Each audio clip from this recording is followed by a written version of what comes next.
because this is what we're trying to do, help you build a fine, signed first edition library of the modern authors and modern scholarship for that matter as well. So let's begin. We're so happy that we have whom we have today. Amy Greenberg is here, the Edwin Earl Sparks Professor of History and Women's Studies at Penn State University, a leading scholar of Manifest Destiny, has had fellowships from the Huntington Library, New York Historical Society, Guggenheim Foundation, and the American Philosophical Society. She's the author of Manifest Manhood and the Antebellum American Empire, Cause for Alarm, the Volunteer Fire Department in the 19th Century City.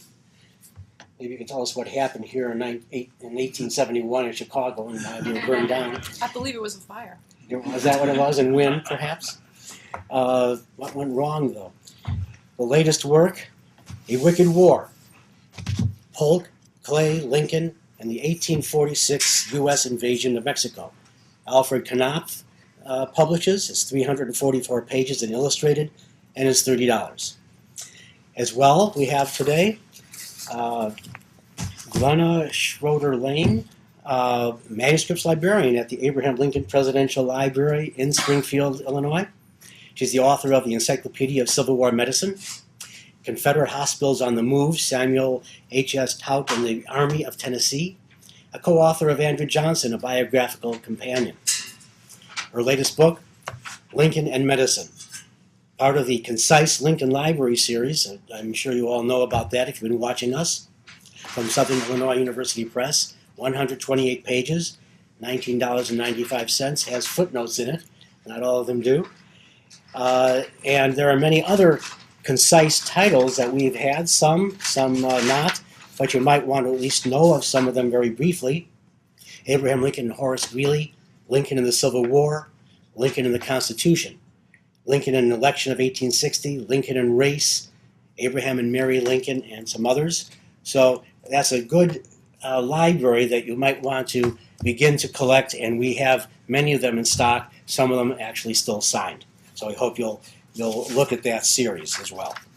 Well, what we usually do when we begin these is ask you each, how did you get to this particular book? Glenna, why don't you start out and tell us why Lincoln and Medicine, and did the Concise Library come to you on this? As a matter of fact, they did. I know Sylvia Frank-Rodrigue, acquisitions editor for the press and one of the editors for this series. And she knew that I had a background in Civil War medicine. And she just mentioned that they were doing this series, Concise Lincoln Library, and would I be interested in doing something, maybe Lincoln in Medicine? And I thought, yeah, right. And then the more I thought about it, the more I realized that yes, it could be done, and it probably should be done. And since it includes not just Lincoln himself and his medical issues, but it also deals with his family and several other things, such as the kinds of impact some of his actions had on some of the soldiers and their medical issues and stuff during the Civil War. So it has several different topics in it related to Lincoln and medicine. Exactly. So it's not just the Lincoln family and Lincoln himself. And I was happy to see some of that placed into the book, a little bit broader aspect of medical aspects of the Civil War. Amy, I'll ask you the same thing. Manifest Destiny. I suppose the Mexican War is a part of all of that, and that's your wheelhouse. So. It is. I've been working on Manifest Destiny for at least 10 years now. I've published 2 books on it before this one, and the U.S.-Mexico War is the high water mark of Manifest Destiny. It's the moment when the United States takes half of Mexico's land, and as a scholar and a teacher at Penn State University, I was really dissatisfied with the books that were out there about the Mexican War. There's some very good military accounts of the war, but I couldn't find a book that really captured what I thought the true cost of the war was to individuals, to families, what the political cost of it was to the country, and a book that really focused on characters. So that was the book that I set out to write, a book that would explain how the war impacted American politics, how it impacted some of our most important politicians, including Abraham Lincoln, and how ordinary Americans felt about it. Well, certainly the Civil War we're immersed in here goes from 1812 war to this Winfield Scott and a couple of others, certainly to the Mexican War and into the Spanish-American War as well. So we covered that ourselves. By the way, I love the dust jacket. I'm going to show it again because it's nice to see blood back on dust jackets. Isn't it? Yeah. Where did this print come from? I first have to say that my 6-year-old daughter, when she saw the cover, she kind of stood back a little bit. Said, "I don't like the blood." That was her. So 6-year-old girls maybe are not the target audience for this book. I see one in the audience. The image is one of many, many images that were made of the Battle of Buena Vista, which was kind of the signature battle of the war, in which 5,000 U.S. soldiers defeated an army of between 15 and 20,000 Mexicans. And it was an extremely bloody battle with a lot of hand-to-hand combat, as represented here. And it was a battle that American printmakers loved to make images of because it represented a kind of ideal of heroism by American troops, particularly volunteer troops who did most of the fighting in this battle. I was going to wait with this, but I think I need to show this right now because, Glenna, I have to ask you about this particular paper that was from October of 1993. I did not see anything about this in your book. And here's the Inquirer, and they got Lincoln alive for some minutes, and he was able to say, "Gentlemen, where am I?" So I didn't see this in your book, so it's not. No. No, I'm sorry to say that, but I've had this for many years, and I've wanted to show that on one of these shows, and finally I was able to do that. Maybe the next edition of the book you could bring that up. No. What were some of your sources? There is, it seems, ambiguity surrounding much of what happened to those in the Lincoln family, those who died and those who didn't, for that matter. What are the sources that you were able to tap into? Maybe some that we would not have known of. Well, of course, there's Herndon's informants, and everyone that Herndon interviewed, I went specifically through there looking for any kind of reference to any sort of medical thing, even remotely. And one of the problems with Herndon's informants is that they're informing a long time after the event. And most of what they have to say really has nothing to do with medicine either. So, especially for Lincoln's early years, information is fairly sparse. He actually says a few things himself. For example, that he was kicked by a horse in the head. But the problem, of course, with Lincoln and all of them is that you didn't have any doctor there in most cases writing up a report. And of course, even today, if you go into the doctor and he does a bunch of tests and stuff, he may not always be able to tell you what the problem actually is. So imagine that these people are trying to figure out what the problem is for somebody who most of the information comes from hearsay kinds of things or from somebody else's diary. Lincoln looked badly today.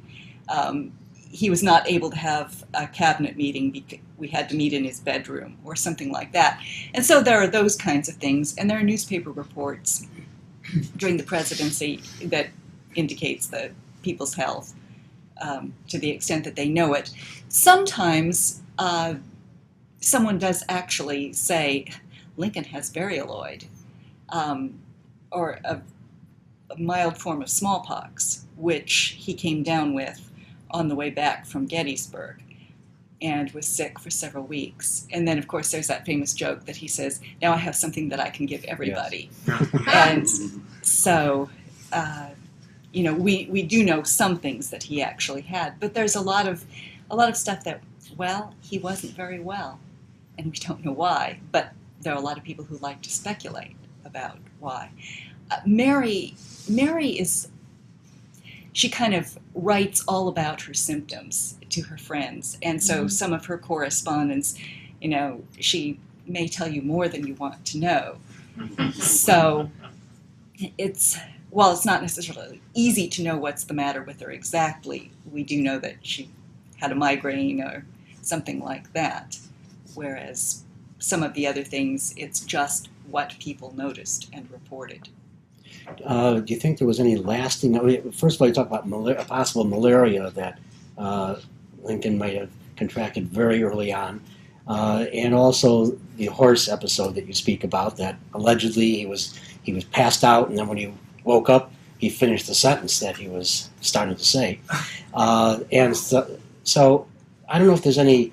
I mean, maybe he was kicked into the Gettysburg Address. I don't know, but there was certainly on the physiognomy, there was something from that horse. Do you think that's part of why his nose goes a little bit to one side? Well, Why one eye kind of droops a bit? doctors have suggested that, doctors and historians, and it's kind of like, well, maybe so. Or maybe not, because there does seem, at least the eye part, there does seem to be some kind of family inheritance of eye issues, because Robert has some kind of an eye problem too that you can see in some of the pictures.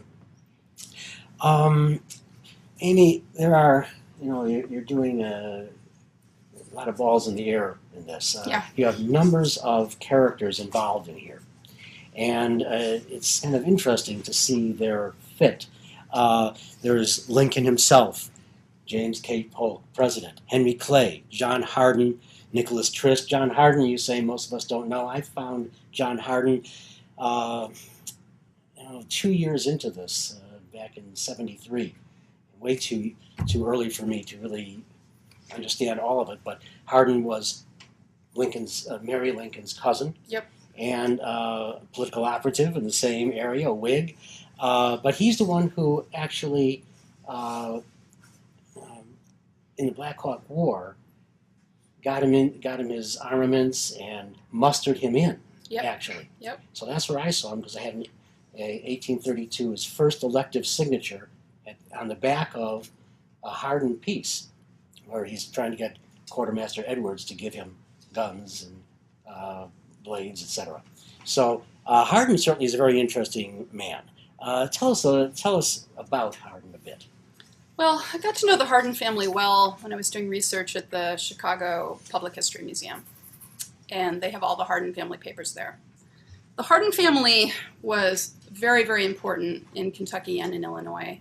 John Hardin's grandfather was also named John Hardin, was a big Revolutionary War hero and also a great killer of Indians. He was responsible for massacring Indians in at least 4 different tribes around the time of the Revolution. And Hardin County, Kentucky was named after John Hardin, the Revolutionary War hero. That actually is where Abraham Lincoln was born. John J. Hardin, who's a major character in this book, was born into wealth and privilege in Kentucky in this famous family. He had a very, very good education. He was good looking. He was well liked by both men and women. He was a great warrior, as you just pointed out. He was an important figure in the Black Hawk War. He was also responsible for forcing the Mormons out of the state of Illinois, and he was Lincoln's biggest Whig rival in the state of Illinois. Lincoln described Hardin as more than a father to him. They were about the same age, but because John Hardin had so many opportunities that Lincoln didn't have, and such a kind of more promising political upbringing, he was really the leading figure, and he did help Lincoln out in a number of ways.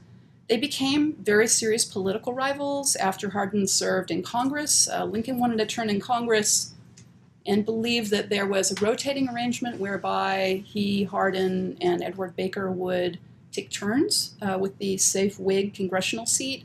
But after Hardin served 1 term in Congress, he thought about doing it again and claimed that there was never any agreement. And Lincoln basically forced him to step down and not run for Congress, which ended their friendship. They had a very, very tight friendship, and then the 2 men weren't speaking to each other. And it was at that point that John J. Hardin volunteers to lead Illinois' troops down to the U.S.-Mexico War. He's the first volunteer of Illinois. And he takes the men of Illinois down to Mexico, where he is killed at the Battle of Buena Vista in a very, very tragic manner. And after his death, a number of politicians in Illinois said that if Hardin hadn't died, Lincoln's route forward in Illinois would not have been possible. That it was actually Hardin's death that enabled Lincoln to emerge as the strong Whig. Abraham Lincoln, there is a a bookshop named after him, and not yet for John Hardin. Nothing's named after John Hardin. I was in Jacksonville the other day, and there's nothing about. And this is because he died as a young man, at Buena Vista in a tragic mishap. I mean, he led a charge that he shouldn't have led. He made a mistake, and he died. I mean, one thing about the Hardin family that really amazed me is that all three of John Hardin's children go on to really important careers.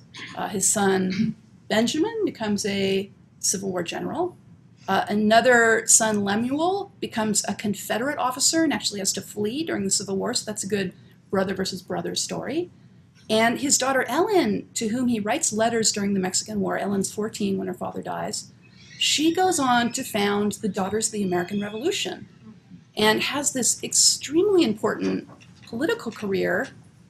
She leads the female sanitary efforts in the Spanish-American War. She is received in the White House for various things that she does.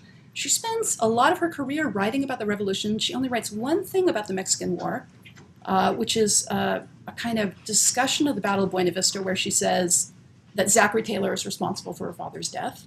And then she never talks about it again, and she becomes this huge promoter of remembering the Revolution as a way to make Americans patriotic.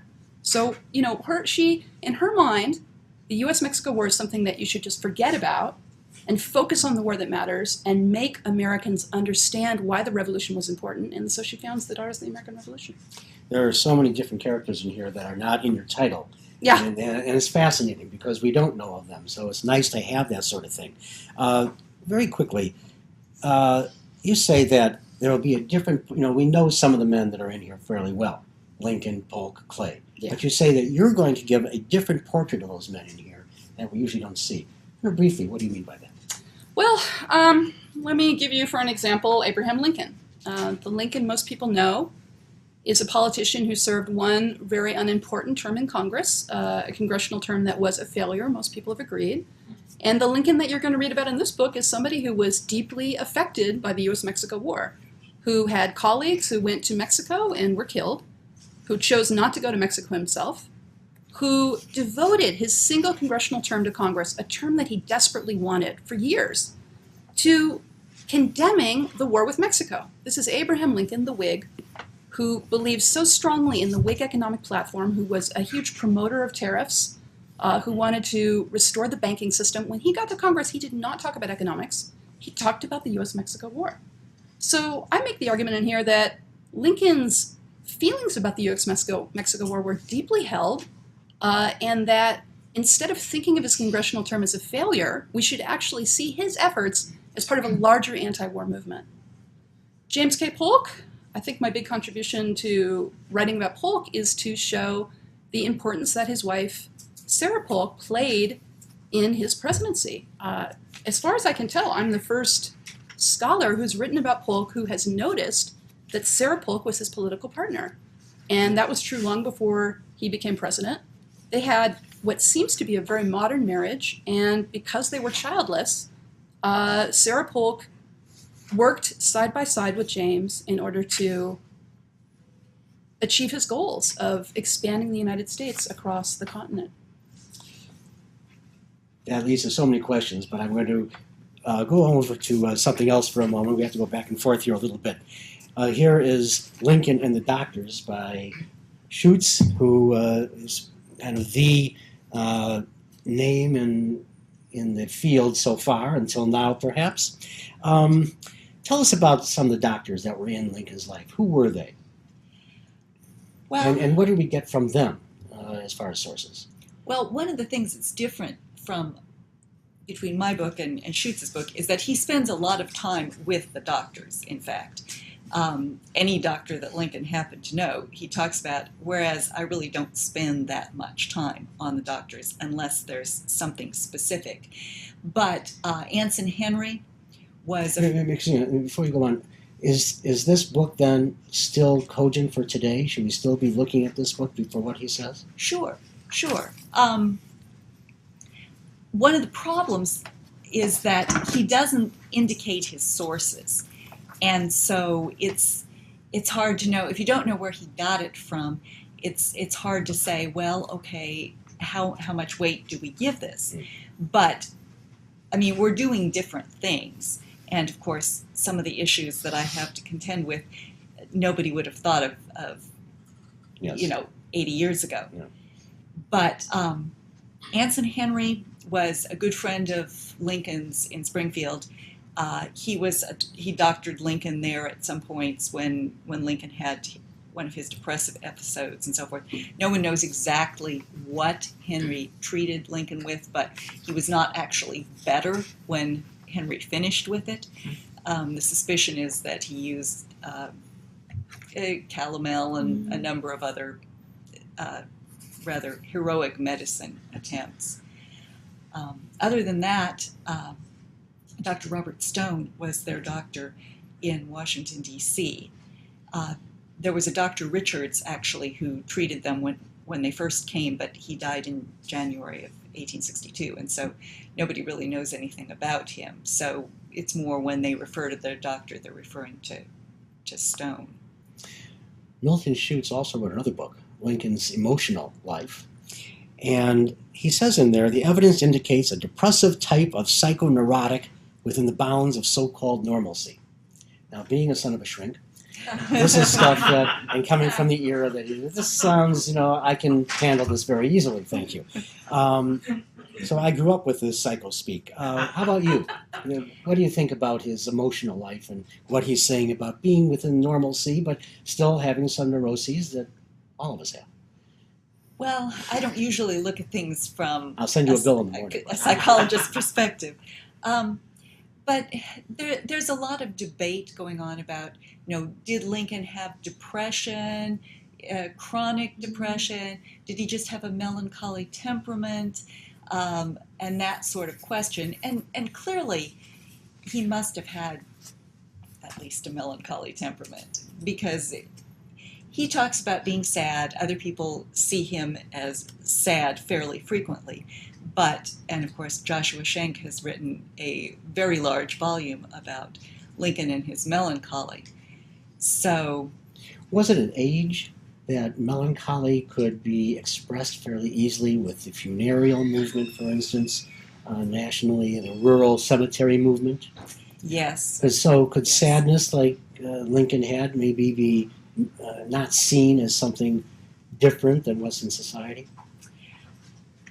I think that's true. I mean, no one seems to be critical of him for any of his depressive experiences. Polk. Let's go back to Polk. We're really going back and forth here. Here's a guy who came out of a cadre of Tennessee politicians.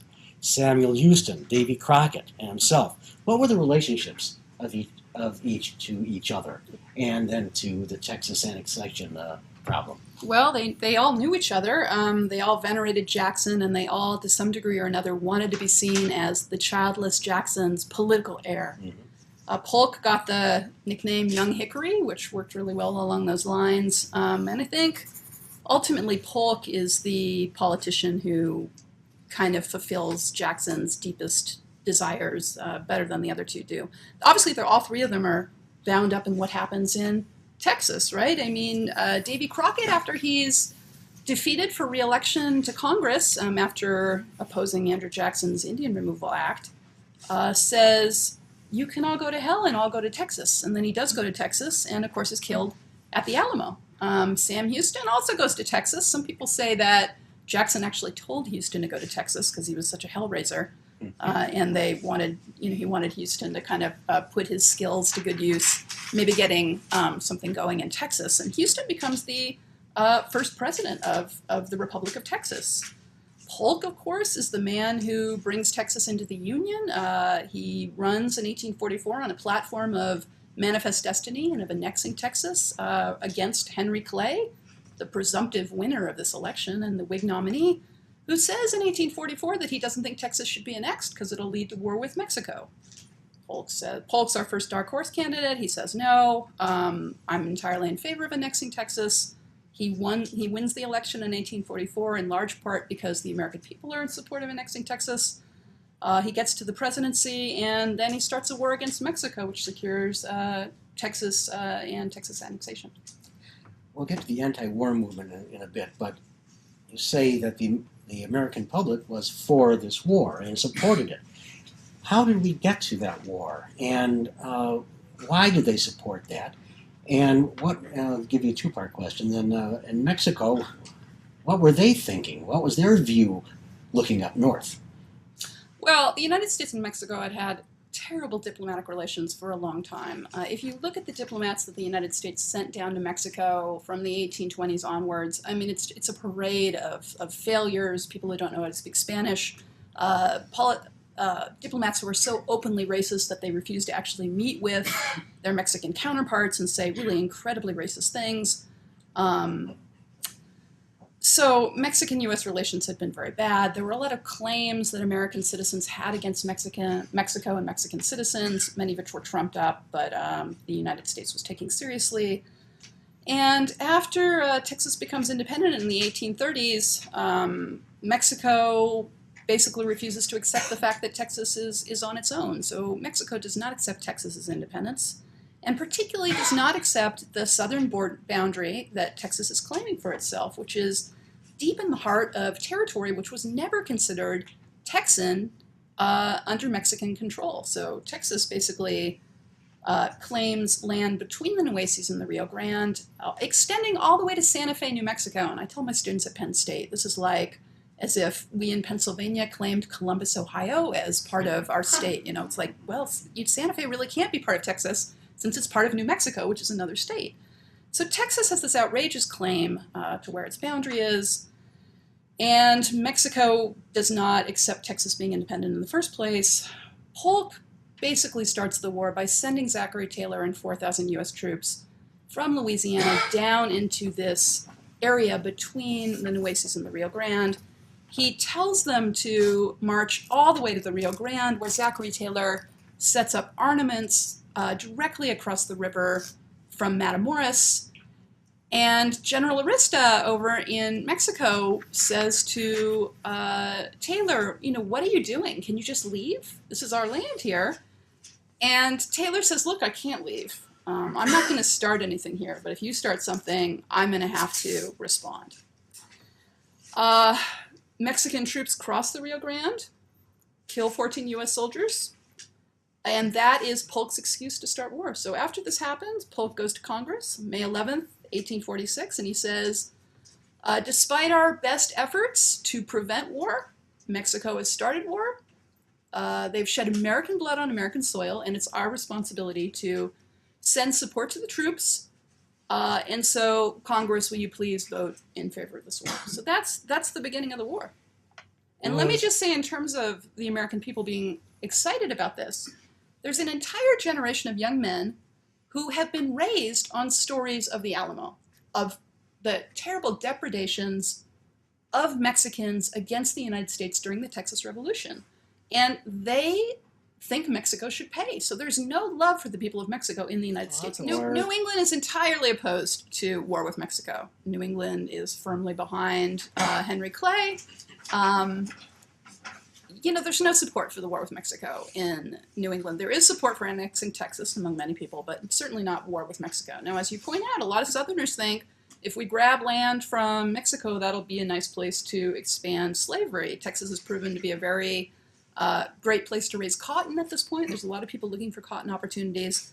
You know, one thing that I found in my research is that the real center of pro-war sentiment at the beginning of the war is not the South, it's actually right here in the Midwest. Illinois sent more regiments than any other state, maybe except for Mississippi. Missouri sends the most. I knew it was an M word. Yeah, but it's the M word that's right here, right? Right, So exactly. Missouri, Illinois, and Indiana send a tremendous amount of troops. And beyond that, there are so many men in Illinois who, if they could, would join up, but there just isn't room for them in the regiment. So at the start of the war, I really see the Midwest being the heart of passion for expansion. Interesting. We had a question come in that's going to lead me to the children of Lincoln who perished. They did. Doug in Richmond, Kentucky asks, do we have any actual proof that Tad was autistic? No. I haven't heard that either. No, not that I know of. There have been attempts to analyze what might have been his speech impediment and situations like that, and people suggest that he was, hyperactive, attention deficit disorder, that kind of thing. Was it that cleft palate? Yeah, that's a possibility too. There's a photograph of his dad, not grainy, but seems to maybe show something like that too, although I can't find anything in the literature about that, but the photograph seems to indicate that too. Yeah, I His don't grandfather. know. Yeah, I don't really know, but it's a sort of thing that you really can't prove. But after Lincoln's death, they made much more effort to get Tad some, incipient speech therapy, actually. He worked with an elocution professor for a while. They tried some orthodontal kind of work, early orthodontia, and that kind of created a problem because it actually messed up his speech even worse. But he seems to have turned into a rather fine young man, much more disciplined and actually educated. So, how did the three die? What is the leading proponent for each case? Let's take Edward first, who died at age 3 in Springfield. For Eddie, it's most likely tuberculosis, and that's what's listed in the mortality schedule for the 1850 census. That's what the doctor listed as the cause of death, and it goes along with the 52 days that they said he was sick, the fact that he had a lot of colds and illnesses and stuff in his very short life. And so that makes good sense, although some others have tried to make a case for diphtheria, but it's not as good as the case for tuberculosis, especially for one thing, because that's what the doctor said was Indicated. the cause. What about Willie? He died in the public eye. Yes, and of course that was extremely sad for the Lincoln family. Probably typhoid, maybe with pneumonia.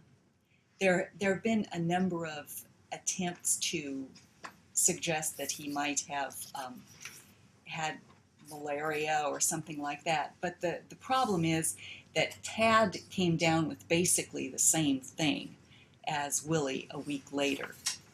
And you don't have people having malaria relapses, on a schedule like that, so close to one another, if that was what they had. So typhoid makes a whole lot more sense. And if he contracted that, no one else did? Tad didn't? Or did he have symptoms? Well, Tad did. Tad did too. He had symptoms.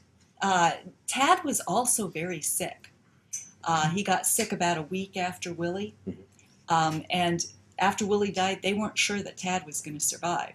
So he essentially had the same thing, but possibly he didn't have a pneumonia component because he did survive. He did recover. But Rebecca Pomeroy, the lady who served as nurse for Tad, she described him as having typhoid. And the newspapers, in one way or another, also described both boys as having typhoid. Lincoln said that she, now we're on Rebecca, Pomeroy was one of the best women he ever knew. He did say that. She was a Christian woman, a godly example, who tried very much to encourage the Lincolns as well as to care for Tad. And the Lincolns as well helped at with providing stuff at the hospital she worked at, kind of in gratitude. I mean, they were interested in visiting the soldiers and sending supplies to the soldiers in many of the hospitals in Washington, D.C., but had a special relationship with the Columbian Hospital where Rebecca... And she, you say, tried to help the Lincolns, and they respected that. What did she try to do, or did she do? Well, she areas? provided scriptural encouragement. She talked to Lincoln at various times, and seems probably to have had more effect on Lincoln than on Mary, who had a tendency whenever there was a family crisis, and especially a death in the family, to react beyond what was normal even for the Victorian era. Mm-hmm. So Spielberg missed a good character in his film. Just mentioning.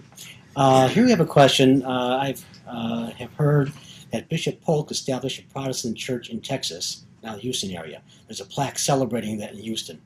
At that time, settlers from the U.S. had to convert to the Catholic Church to dwell in Mexican Texas. Many resented this. Did it have an impact on the independence of Texas or the war? Of course it did, yeah. I mean, Right. one of the Good big problems that the Protestant settlers in Texas had was that one condition of moving to Texas, this is Mexican Texas, and getting land from Mexico was that you convert to Catholicism.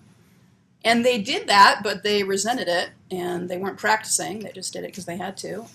So, yeah, I mean, the state-established church in Mexico was the Catholic Church. And this was a time period when there was a massive amount of hostility towards Catholics in the United States. The 1840s and 1850s are actually the period of the highest proportion of immigration in American history. Like the largest proportion compared to the general population is immigrants in this period, and a lot of them are Catholics. And a lot of Protestant Americans think that this is the number one problem facing America in the 1840s, not slavery, but actually Catholicism. So this is a big reason why settlers revolt against Mexico, and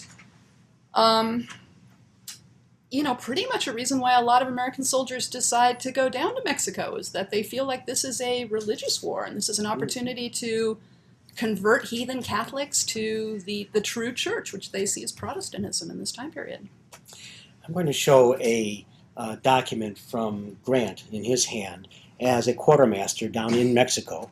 And at the beginning of the book, you have a wonderful quote. "I do not think there was ever a more wicked war," seemed to make it into the title, "than that waged by the United States on Mexico. I thought so at the time when I was a youngster, only I had not moral courage enough to resign." That's Grant in 1879. Now, here he's been placed back because his superiors said he's too valuable. So they placed him back at a quartermaster post, and he wished, like Taylor, as you mentioned earlier with me, to be on the front lines. Right. That's, first of all, where you make your mark, too.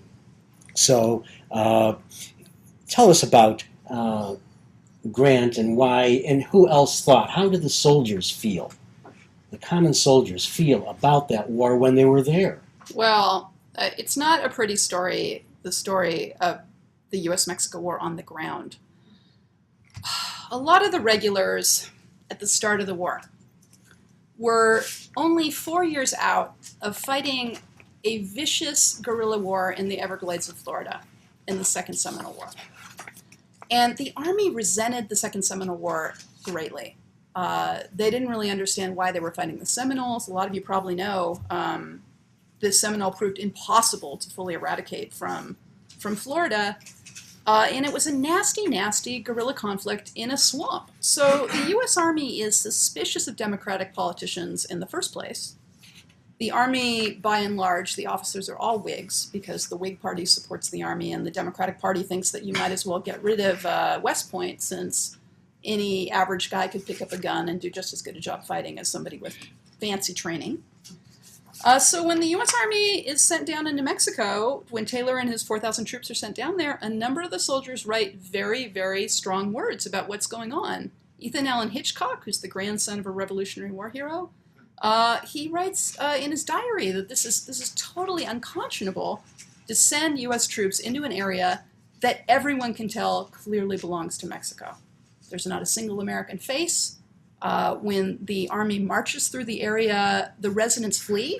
They're obviously afraid of the American troops. And, really kind of moving moment happens when Secretary Marcy sends Zachary Taylor a map of the area that they're marching through. And Marcy has crossed out the boundary on the Nueces River and redrawn it in at the Rio Grande. And Taylor and Hitchcock just kind of stare at this map as if to say, oh, you've got to be kidding me. This can't possibly be real. So the soldiers have mixed feelings about what's going on.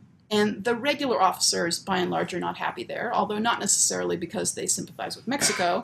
Many of them, including Grant and including Lee, who of course goes on to be the great Civil War general, think the war is being mismanaged. They want more opportunities for action. They're not happy with what's going on. And they basically don't trust Polk. So there's a wide variety of responses by American soldiers during this war. The volunteers, by and large, behave very, very poorly. Not only do they fail to follow any sort of standards of discipline laid down by Taylor and then later Scott, they're involved in a series of atrocities against Mexican civilians, including killing Mexican civilians in the street, raping Mexican women, and then actually on several occasions rounding up Mexican civilians and executing them. So, and all of this horrifies Taylor and horrifies Scott, who feel like the volunteers are out of control and they can't do anything about it. So, I found in my research, I read a lot of letters by ordinary soldiers, and some of them are fully in support of the war measures. Some of them think that Mexico should be annexed to the United States, but a lot of them, like John Hardin, enter the war with visions of manifest destiny in their heads. They think Mexico is going to be a great new territory for the United States. We can bring large portions of it into the U.S., extend American political and economic systems there, maybe convert some Catholics to Protestantism. But once they get to Mexico, they change their minds. And John Hardin, in particular, he's only in Mexico 3 months before he's writing home saying, I used to think this would be a great place to annex, and I don't think so anymore. I don't think Mexico's worth a damn. You had one great quote: half-bred Indians and full-bred bugs. Yeah, That's what you that saw was down there. that was what soldiers saw down there. So it doesn't live up to what they think is going to happen. I'm going to show you a field press from Mexico in 1848. This was done out in the field. And it is an imprint of all of the officers and where they were, what they were doing, and what happened to them at the time. And you note in the book that the Mexican War had the highest casualty rate of any American war, with Polk perhaps the last casualty. But you might also say that, man for man, Scott's army right here that took Mexico City was the finest army the country had ever produced before they began killing each other. I mean, here's inside here are Grant, Lee, Beauregard, Stonewall Jackson, John Magruder, Don Carlos Buell, D.H. Hill, Silas Casey, Edmund Kirby Smith. Yeah. I mean, on and on.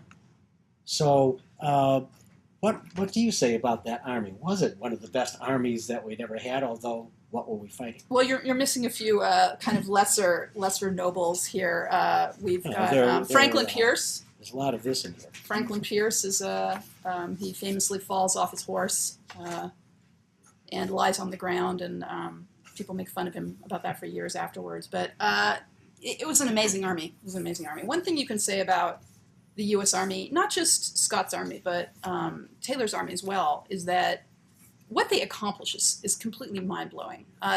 They are outnumbered in almost every battle that they fight, and yet they win almost every battle that they fight. And a lot of that credit goes to some of the men that you've described here. I mean, Robert E. Lee, if it weren't for Lee, a couple of the signature battles on the march from Veracruz to the capital city would not have been possible. So Lee proves to be an incredibly creative military thinker with just wonderful skills that enable Scott to achieve stuff that he wouldn't be able to achieve without Lee. So yeah, I mean, the officers are incredible, and the U.S. troops fight very, very well. That said, it's important to point out that the reason that Mexico consistently lost battles was not necessarily because the U.S. Army was better. It was because Mexico had very, very poor weaponry. U.S. artillery was phenomenal, and in a lot of battles, it was really the artillery that proved the difference. So Mexican troops were ill-fed, they were ill-clothed. Many of them were forced to fight, and they didn't want to. Dr. John Sotos has written a book called The Physical Lincoln that compiles information on Lincoln's physical characteristics. What is your assessment of this work and its hypotheses that Lincoln had a condition called MEN2B? The Physical Lincoln is a very large book, Yes, a it is. very large book, and he has collected a great deal of information. But he does use that to bolster his hypothesis, whether or not it actually bolsters his hypothesis. And the problem is that MEN2B is... What is it, first of all? It's multiple endocrine neoplasia type 2B, which is why you would call it MEN2B for short. The usual spelling, by the way, too. And it's a disease that involves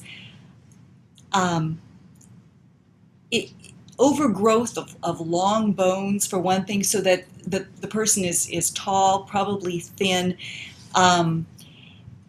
It also it involves other nerve problems, and so the nerves form some little benign lumps, especially on the lips and tongue and inside the mouth, and also inside the intestine. And so it tends to contribute to both constipation and diarrhea. Not related to Marfan's?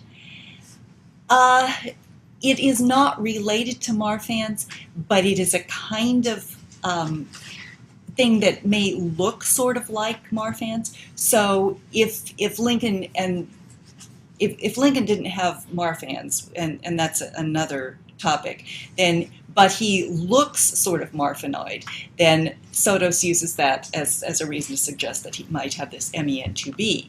Now, one of the problems with MEN2B also is that almost everyone who gets it apparently also eventually develops thyroid cancer, and about half of them develop adrenal cancer.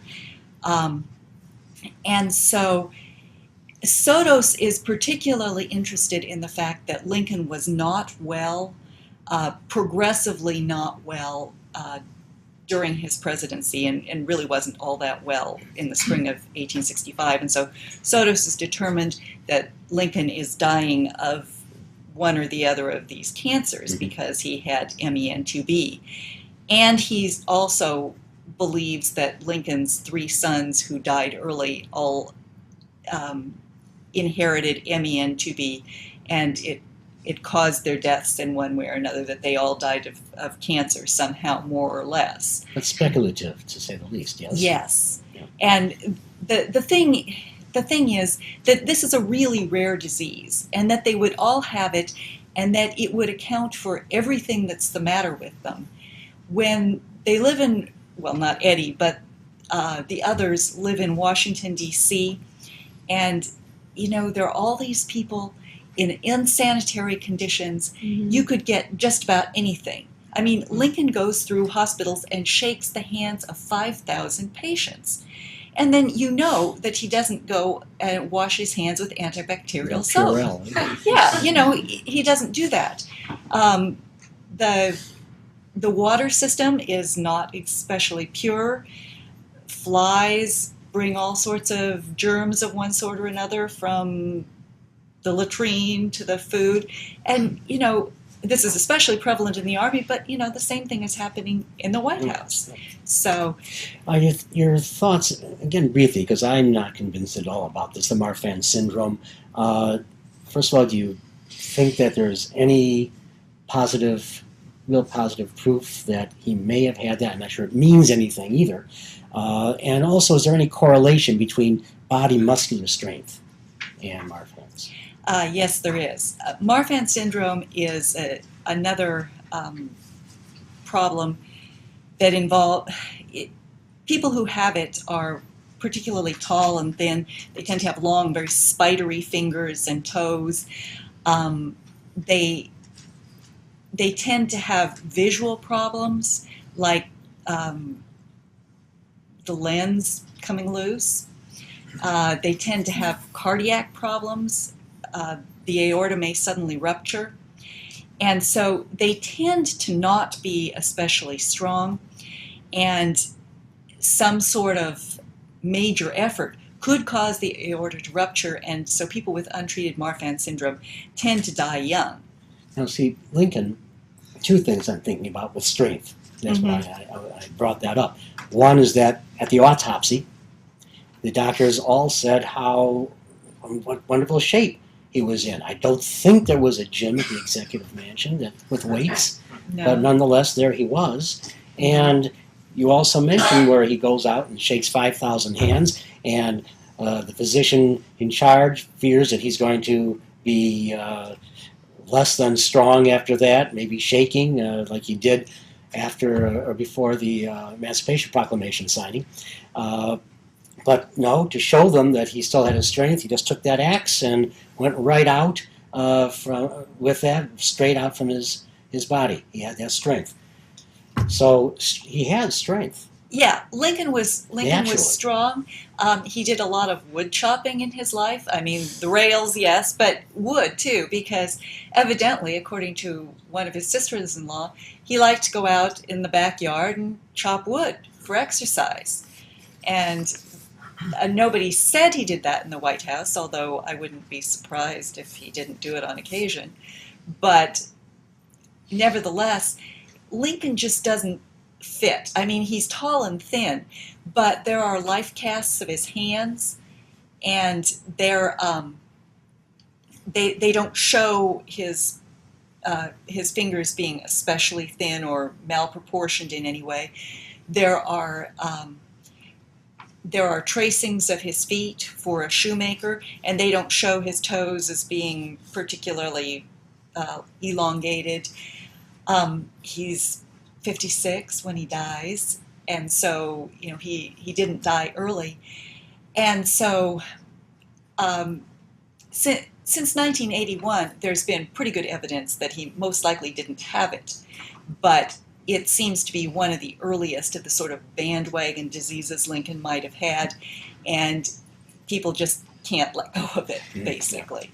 People are always asking, could Lincoln have lived after that shot? I mean, today, today's medicine saved him. I mean, to me, I think that you would just, if the body kept going, you would put him into a well-lit room and water twice a day, and that's about it. It's possible that he could have lived.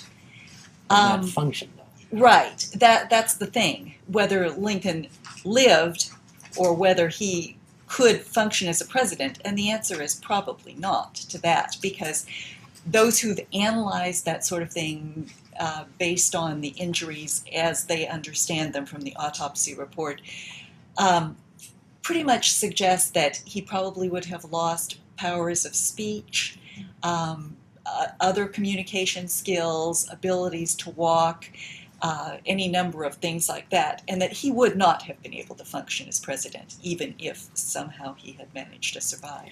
We happen to have right now in the shop, I don't have it up here to show, the last sketch of Lincoln from the flesh, we say, from life. But he was in the coffin in New York City, City Hall. And Pierre Moran went in there and sketched him out. He also showed flowers all around the casket. Well, we all think memorial, and that's what you do, you put flowers around a casket. But they kept him out there on show, on display, for 20 days. And those flowers, to some extent, were to help mask what was happening to his body. How did they preserve that body to be able to put him on display for 20 days? Well, they embalmed him, and then they put a lot of makeup on him. And they kept putting makeup on him because his Is the Inquirer there, a true look at him? Well, not quite. Okay. Yeah. So it was really the embalming process, and yes, and that was fairly common, at least for officers during the Civil War. There was a good promotion of let's embalm them and send them home, and when the casket was opened in the late 90s, 1890s, and they viewed his body to make sure that he was still there. mm-hmm. That embalming had to have kept him somewhat as he was when they first put him in the ground, yes? Yes, I mean, he was recognizable. Yeah. Yeah. I think was in a lead-lined casket, too. He was.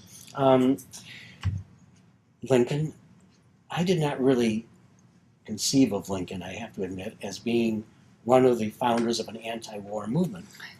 But you're turning me around here a little bit, and I think it's an interesting thought. Tell us about Lincoln's part in that anti-war, as you suggested before, but more importantly, how did that spread? I came out of the Vietnam era, where every evening we were watching on TV terrible things happening to our young men. And it turned us around. Walter Cronkite was the first to finally publicly say something to all of us. And it turned us around. Vera Cruz is another one that that's the same sort of thing. It wasn't on TV, but it was in the papers coming up. And Vera Cruz helped cement an anti-war movement, no? Yeah, Vera Cruz is a really crucial moment. See, the thing about the U.S.-Mexico War is it's the first war where journalists are traveling with the troops. So you've got embedded journalists for the first time. And at first the journalists, hesitate to report atrocities. But over time, they kind of come around and they begin reporting really terrible things that U.S. troops are doing. And that news makes it back to the United States and is published in newspapers. When Winfield Scott lands in Veracruz, it's the first amphibious landing in American naval history. So very impressive along those lines. But what Scott does is he bombards Veracruz for like 2 straight days. And the civilians are all still in the city. And this leads to a massive loss of life, over 100. At the very, very most conservative estimate, 100 civilians are killed in Veracruz. And Mexican estimates are much higher. So when U.S. troops actually enter the city, they can't believe what they're seeing. I mean, buildings are completely destroyed. There are dead bodies in the streets. And news of this, when it gets back to the United States, it doesn't go over well. It really doesn't. Scott always supported what he did in Veracruz. He never backed down on claiming that this was the way to go about doing things. Veracruz was a fortified city, and he really didn't see any other way to take this city, which was so crucial for his march to Mexico City, doing it any other way. So, this was Scott's feelings about it. But people back in the United States really weren't sure that the U.S. Army should be bombarding civilians in a city and killing them. So, like I said at the beginning of the war, there's this overwhelming support for it. But as time goes by, a lot of American people turn against the war. And this is true of soldiers in the field. Both Taylor and Scott try to bring the war to a close as quickly as possible. And ordinary Americans in the United States write letters to one another saying that they are not at all happy with what's going on in the U.S.-Mexico war. And there's a couple reasons for that. It's not just reports of atrocities by U.S. troops and large numbers of civilians being killed. The war lasts much longer than anybody thinks it will. People think the war should last about 3 months. And it drags on. There's fighting for 16 months. Now, some people have said the American public really can't stomach a war that lasts more than a year. Certainly that's true in this case. So when we don't get a quick resolution to this war, despite many, many military victories in the field, the American public begins to ask why we're still fighting. So that's one reason. There's also a real strain of racism amongst people who turn against the war. And they basically say, like John Hardin and like that quote that you read, that perhaps we shouldn't be annexing parts of Mexico because we don't really want Mexicans in the United States. So you've got all of these things going on. Yeah, definitely familiar. So, there's a growth of an anti-war movement, which I see really coalescing on November 14th, 1847, when Henry Clay, whose namesake and favorite son was also killed at the Battle of Buena Vista alongside John Hardin, Henry Clay gets up and he makes a speech opposing the war and condemning the war. And Abraham Lincoln is in the audience of this speech. Lincoln was on his way from Springfield to Washington, D.C. to start his congressional term. He took this extremely circuitous route because congressmen at the time were paid by the mile. They were reimbursed by the mile for... So he took this really ridiculously circuitous route, which I believe ended up in the U.S. government paying the equivalent of $15,000 to the Lincoln family for his expenses getting from Springfield to Washington. But he stopped in Lexington, which of course is where Mary's family's from, to meet all of her relatives. He'd only met a few of them. So he's really getting introduced to the Todd family. And while he's there, the man that Lincoln said was his beau ideal of a politician, Henry Clay, gives this tremendous speech opposing the war. And journalists travel over 100 miles to come hear this speech. And the Telegraph spread news of it across the country. And in this speech, Henry Clay said, we need to pull out of Mexico right now and take no territory. We have lost our great reputation abroad. It's an immoral war. He makes very strong statements about slavery being wrong. And Henry Clay calls on the American people to meet in public and endorse a set of resolutions pulling out of the war. And at that point, that's when I think the anti-war movement really gets moving, because that's when you see grassroots movements of people around the country meeting in public with their neighbors and condemning the war, endorsing Clay's list of demands of getting out of the war immediately. What part does Abraham Lincoln play in this? Well, Lincoln hears the speech, he goes to Congress, and he devotes his congressional term to condemning the war. Now, what he says is really not any different from what a lot of congressmen are saying at the time. Certainly, you can't argue that Lincoln was a key figure in this anti-war movement, but he was part of the movement, and he paid a price for it because.